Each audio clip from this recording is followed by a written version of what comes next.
நண்பர்களுக்கு வணக்கம். இந்த வீடியோவோட முதல் பாகத்தில் என்னோட மாடித் தோட்டம் எப்படி ஆரம்பித்து முடிச்சேன்னு விவரமாக கொடுத்துருந்தேன். அதோட மற்ற விவரங்களை இந்த வீடியோவில் பார்க்கலாம். தோட்டம் ஓரளவுக்கு முடிஞ்சதும் முதல்ல தோட்டம் முழுக்க க்ரோ பேக்ஸ் தான் வைக்கலான்னு நினச்சிருந்தேன். பிறகு இங்கே கோயம்புத்தூரில் நொய்யல் சென்டர் போன போது தான் இது மாதிரி ஒரு ட்ரேயை பார்த்தேன். முழுக்க பைகளாக நிரப்புறதை விட இந்த மாதிரி செஞ்சால் நல்லாயிருக்கும்னு தோணுச்சு. என்னோட ஐடியாவை விஜயனன்ட்ட சொல்லி அவங்களே இது மாதிரி பெரிய ட்ரே செஞ்சு தர சொல்லி கேட்டிருந்தேன். முதல்ல சுபிக்ஷா ஆர்கானிக்ஸ் போய் அர்ஜுன் சார்கிட்ட ட்ரேக்கு தேவையான அளவில் க்ரோ பேக்ஸ் 12 செஞ்சு வாங்கிக்கிட்டேன். அந்த க்ரோ பேக்ஸை விஜயநந்தன் கம்பெனிலே கொடுத்து அதே அளவுக்கு இரும்பு ட்ரே செஞ்சு வாங்கிக்கிட்டேன். இந்த ட்ரே செஞ்சதை பற்றி ஏற்கனவே விரிவாக ஒரு வீடியோ கொடுத்துருக்கேன், பாருங்கள். சிலர் மாடி தோட்டத்துக்கு தண்ணி விட ட்ரிப் இரிகேஷன் அமைக்கிறாங்க. இன்னும் சிலர் ஒரு படி மேலே போய் டைமர்லாம் அமைக்கிறாங்க. நான் என்னோட மாடி தோட்டத்துக்கு அப்படிலாம் எதுவும் திட்டமிடலை. 3-4 இடத்துல ஹோஸ் பைப் மாட்டி அங்கே இருக்கிற பைகளுக்கு தண்ணி விடுற மாதிரி அமைச்சேன். இதை எப்படி அமைச்சேன்னு ஏற்கனவே விரிவாக ஒரு வீடியோ கொடுத்துருக்கேன், பாருங்கள். இதே அமைப்பை தான் கடந்த 3 வருஷமாக தண்ணீர் விட பயன்படுத்திகிட்டு இருக்கேன்.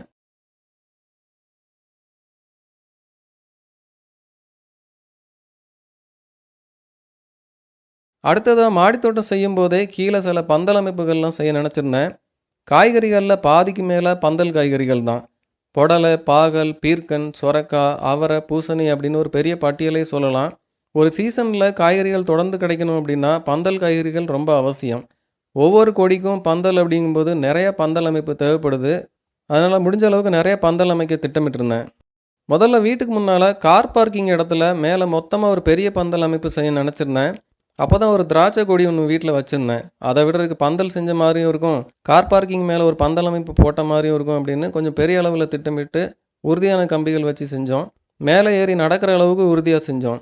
கூடவே எங்கெல்லாம் வெயில் விழுமோ ஆனால் செடி வைக்க முடியாதோ அங்கெல்லாம் ஒரு பந்தல் அமைக்கலாம் அப்படின்னு செப்டிக் டேங்க் மேலே முதல்ல ஒரு பந்தல் அமைச்சேன். வீட்டை ஒட்டி இருக்கிற பாத்தியில் நிழல் விழும், அதனால் அதை உயரமாக பந்தல் அமைச்சா வெயில் போடும் அப்படின்னா அங்கே ஒரு பந்தல் அமைச்சோம்.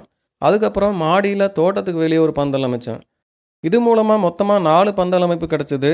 தோட்டத்துக்கு உள்ளே ஒரு பந்தல், செப்டிக் டேங்க் மேலே ஒரு பந்தல், இந்த மேட்டு பாத்தி மேலே ஒரு பந்தல், மாடியில் தோட்டத்துக்கு வெளியே ஒரு பந்தல் அப்படின்னு 4 பந்தல் அமைச்சேன்.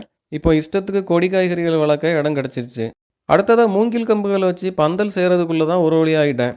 முதல்ல கம்பி வேலை மாதிரியே வச்சு செய்யலாம் அப்படின்னு தான் நினச்சேன். ஆனால் கம்பிகள் சூடாகி கொடிகள் சரியாக வளராது. கம்புகள் வச்சு செய்யலாம் அப்படின்னா மூங்கில் தான் சரியானதாக இருக்கும். தென்னை மரத்துலேருந்து தேங்காய் விழுந்தால் கூட மூங்கில் உடையாது, அந்தளவுக்கு உறுதியாக இருக்கும். அதனால் மூங்கில் வச்சே செய்யலாம் அப்படின்னு முடிவு செஞ்சேன். ஆனால் நமக்கு தேவையான அளவுக்கு மூங்கில் பந்தல் யார் செஞ்சு கொடுப்பான்னு யோசிச்சுட்டு இருந்தேன். கோயில்பாளையம் பக்கத்தில் தட்டி சவுக்கு கம்பு விற்கிற கடையில் சில மூங்கில் பந்தல் ரெடிமேடாக செஞ்சு வச்சுருந்தாங்க.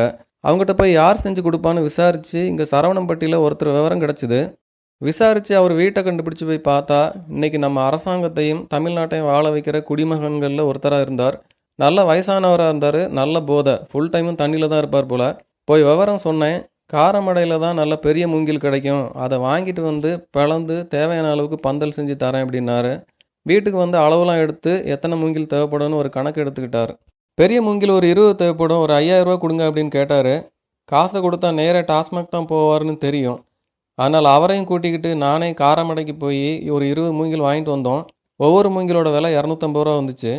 திடீர்னு காணாமல் போயிடுவார். அப்புறம் நான் அவரை தேடி டாஸ்மாக் போய், அண்ணன் என்ன தெரியுதா, ஒரு அப்பாவியை கூட்டிகிட்டு போய் 20 மூங்கில் வாங்கி போட்டுட்டு போனீங்களே, ஞாபகம் இருக்கா அப்படின்னா, ஐயோ தம்பி இன்றைக்கி அங்கே தான் வரேன் அப்படின்னு சொல்லுவார். ஒரு வழியாக இழுத்தடிச்சு முடிச்சு கொடுத்தாரு. இந்த கார் பார்க்கிங் பந்தலுக்கு ஒரே சட்டமாக செய்ய முடியாதுங்கிறதுனால 6 பந்தலாக அமைச்சோம். இந்த வேலையெல்லாம் முடிஞ்சதுக்கப்புறம் தரையில் இருக்கிற பாத்திகளை மேட்டு பாத்திகளை மாற்ற நினச்சிருந்தேன். இருக்கிற இடத்த 6 பாத்திகளாக பிரித்து சுற்றி ஒரு செங்கல் அகலத்தில் சுவர் மாதிரி எழுப்பினோம். இது வெறும் சுற்று சுவர் மட்டும்தான், கீழே பூமியில் நேராக வேர் போகிற மாதிரி தான் செஞ்சுருக்கேன். இந்த மேட்டுப்பாத்தி 1.25 அடி உயரம். மேட்டுப்பாத்திக்கு இவ்வளோ உயரம் தேவையில்லை, 1 அடி உயரமே போதும், அதுவே அதிகம்தான். எதுக்கு இவ்வளோ உயரமாக செஞ்சேன் அப்படின்னா, தரையில் கோரப்புல் தொல்லை பெருந்தொல்லை. கோரப்புல் களை எக்கச்சக்கமாக வளர்ந்துக்கிட்டே இருக்கும். நம்ம என்ன தான் ஆழமாக கிளறி எடுத்தாலும் அது வந்துக்கிட்டே தான் இருக்கும். இவ்வளோ உயரமாக வைக்கும்போது தரையிலேருந்து அவ்வளோ உயரம் வர்றதில்லை அது. 2வது கிழங்கு வகைகள் வளர்க்குறதுக்கு ரொம்ப வசதியாக இருக்குது. 3வது மேற்கு இஷ்டத்துக்கு பாத்திக்குள்ளே ஓடுவான். இப்படி உயரமாக செய்யும்போது மேலே ஏறி ஓட மாட்டான்னு ஒரு நம்பிக்கையில் இப்படி செஞ்சேன்.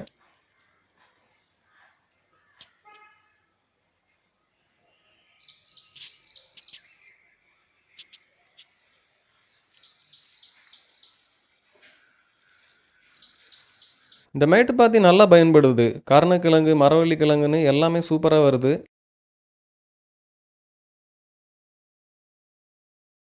சொரக்காய், சவுச்சவு மாதிரி கொடிகள் எல்லாமே இந்த மேட்டுப்பாத்தியில் வளர்த்தது தான் அருமையான விளைச்சல் கொடுக்குது.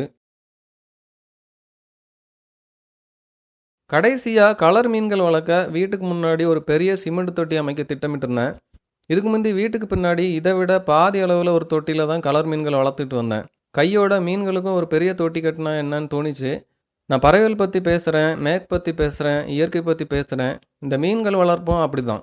நம்ம எந்த உயிரை வளர்த்தாலும் முடிஞ்ச அளவுக்கு அதுகளுக்கான இடத்த கொடுத்து வளர்க்கணும். நம்ம ஆசைக்காக நாயை கட்டி போட்டே வளர்க்குறது, இல்லை கூண்டில் போட்டு வளர்க்குறது, பறவைகளை கூண்டிலே வளர்க்குறது, மீன் வளர்க்குறேன்னு சொல்லி சின்னதாக ஒரு கண்ணாடி குடுவையில் போட்டு வளர்க்குறதுலாம் நமக்கு நல்லதில்லை. நமக்கு பார்க்க பிடிக்குதுன்னு கலர் மீனை ஒரு அடி அகலம் உள்ள சின்ன கண்ணாடி தொட்டியில் போட்டு வளர்க்குறதெல்லாம் பாவம். நான் எப்போவுமே கலர் மீன்கள் வளர்க்கணும் அப்படின்னா பெரிய சிமெண்ட் தொட்டியில் தான் வளர்ப்பேன். இந்த மீன்கள் எல்லாமே 3 வருஷத்துக்கு முந்தி சின்னதாக வாங்கி போட்ட மீன் தான். இப்போ நல்லா வளர்ந்துட்டு இந்தியன் காய், rainbow shark, goldfish, angel, கௌரா இப்படின்னு நிறைய மீன்கள் இந்த தொட்டியில் விட்டுருக்கேன். கலர் மீன்கள் வளர்க்குறது ஒரு நல்ல பொழுதுபோக்கு. கலர் மீன்கள் வளர்க்குறத பற்றி விரிவாக இன்னொரு வீடியோவில் பேசலாம். இது எல்லாம் அமைக்க எவ்வளோ செலவாச்சுன்னு கேட்டிங்கன்னா கிட்டத்தட்ட எல்லாத்துக்கும் சேர்த்து 1,00,000த்துக்கும் கொஞ்சம் அதிகமாச்சு. எதுக்குடா இவ்வளோ செலவு அப்படின்னா, எல்லார் மனசுக்குள்ளேயும் சம்பாதிக்கும் போது பைக் வாங்கணும், கார் வாங்கணும், அதுவும் BMW வாங்கணும்னு ஒரு ஆசை இருக்கும் இல்லையா? அது மாதிரி தான் எனக்கு இந்த தோட்டம்.